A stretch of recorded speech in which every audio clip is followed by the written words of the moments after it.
Heart Month on Ireland AM. Brought to you by the Irish Heart Foundation.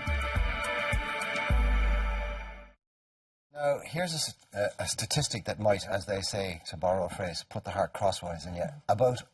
And this is, I found this particularly shocking, and I'm sure if you're a woman at home, you'll probably find it even more shocking. About 1/3 of all women in Ireland will die of cardiovascular disease, yet many women still view a heart attack as mainly being a male problem rather than being an issue for them.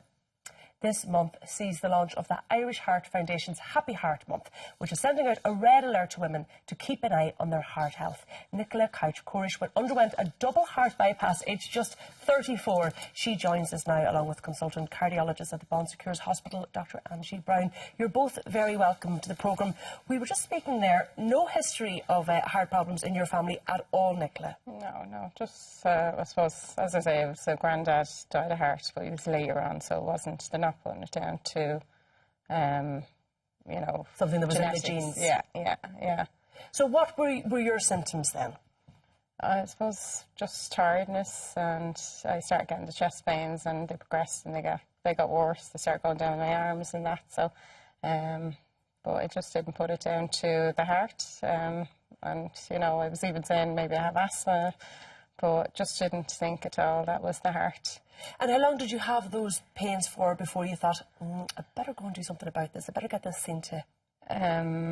Probably the last minute. You know, I should have really probably got it checked out. I left it until I was going to the doctor one day. You know, I was paying my €50 and I said this was on my list for the doctor. It wasn't, I was going specifically to the doctor for these pains. So so I left it a good while. I was getting them, like I was getting the pains for years. Were you a smoker? I was, but I had given up the previous January. How long had you smoked for? Too long. Too long, probably, you know, from my teens.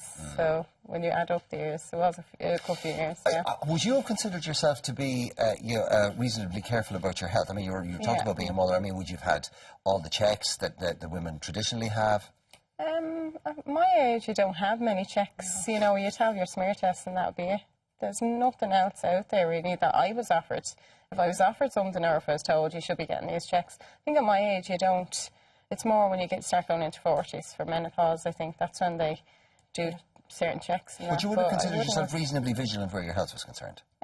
Yeah. Okay. Then you're a young mother, 2 young kids, a full-time job. Yeah. Your health sort of goes down the list of priorities unless yeah. you're sort of very sick, you know, on a particular day, and maybe you're taking one of the children to the doctor, maybe you'll get yourself seen to. It isn't really a priority for young women, is it? No. We kind of, I suppose we're a typical Irish, we say, oh, I'm grand, and, you know, just try and get on with it. And would you have taken any exercise? I've never really dieted, but I wouldn't be, you know, I wouldn't be that bad, you know, but it's having good days and bad days like us all, but I wouldn't be a dieter, but I do. You know. Okay, can we bring Angie Brown in here? Angie, I genuinely was shocked when I read the briefing notes on this last night. If my life had depended on it in a table quiz and somebody said, what were the major killers of women in this country, I would have said breast cancer, ovarian cancer, some form of that. Not in a million years would I have said heart disease. Now, we do this on a regular basis, so I'm reasonably well informed. So is it a surprise that there are so many women out there ignorant of the fact that they are actually in danger? It is a surprise, and I think most people think of cardiovascular disease, that's heart attack and stroke, as a man's disease. But that's really because generally, unlike Nicola, women do present a little bit later. We are protected by our hormones. But after the menopause, unfortunately, we catch up with the men. Our risk factor profile goes up, your bad cholesterol goes up, your blood pressure tends to go up, increased blood flow, increased arterial stiffness. You get increased fat around the middle, which is associated with an increased risk of diabetes and insulin resistance, which is a very significant risk factor for women. And women are much more vulnerable to these traditional risk factors. So if you smoke, we metabolize nicotine differently. That significantly increases your risk. For instance, in women under 40 who have heart attacks, and although it's rare, it does happen, about 80% of those people are smokers. So the risk factors are much more important in women. So are women generally aware of the fact, and I mean there are a very high proportion of female smokers, are they generally aware of the fact that nicotine has a worse or more devastating and harmful effect on them than it does on men? I think, unfortunately, very few women are aware of that. Absolutely. And then diabetes is more deadly in women as well. You have 4 to 6 times increased risk of cardiovascular disease, whereas in men it's 2 to 3 times increased risk. So we're much more vulnerable to those risk factors. In terms of cardiovascular disease, how much more likely is a woman to have cardiovascular disease than she is to, say, have breast cancer? Or are there any statistics to Yeah, the indicate CSO that? data suggests you're about 6 times more likely to die of either a heart attack or stroke than of breast cancer. I mean, breast cancer is completely devastating, and it happens often when you're younger, so it's a devastating disease, so not to take away from that, but I think it's very important that people are aware that heart attack and stroke is equally important and is the bigger killer, actually.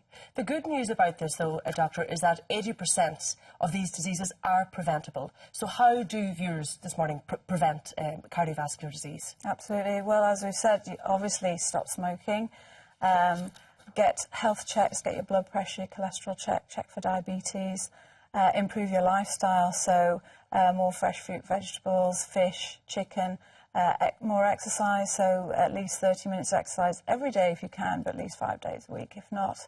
And as Nicola said, the important thing is if you have chest pain, if you're concerned, get it checked out. If you think you're having a heart attack, dial 999, get straight to hospital. But if you have worrying symptoms, go to see your GP and push to go and see a specialist if you're concerned about it. Even if you don't have signs, but you are a woman who smokes, you should instantly start to look at your health more closely, because you may not have any problem now, but the risk of you having a problem has increased dramatically. Absolutely, very important. Can't stress it enough. Stop smoking if you smoke. Very difficult, but try. Nicola, you have had your operation and you're keeping well. All is fine now. Yeah, all fixed, as I say. Good, glad to hear that. Yeah. Go to the doctor, get yourself checked, as they advise, isn't it? And give up the cigarettes, I'm afraid. Now, we're going to take a break. You can join us for more Ireland AM very shortly. Heart Month on Ireland AM. Brought to you by the Irish Heart Foundation.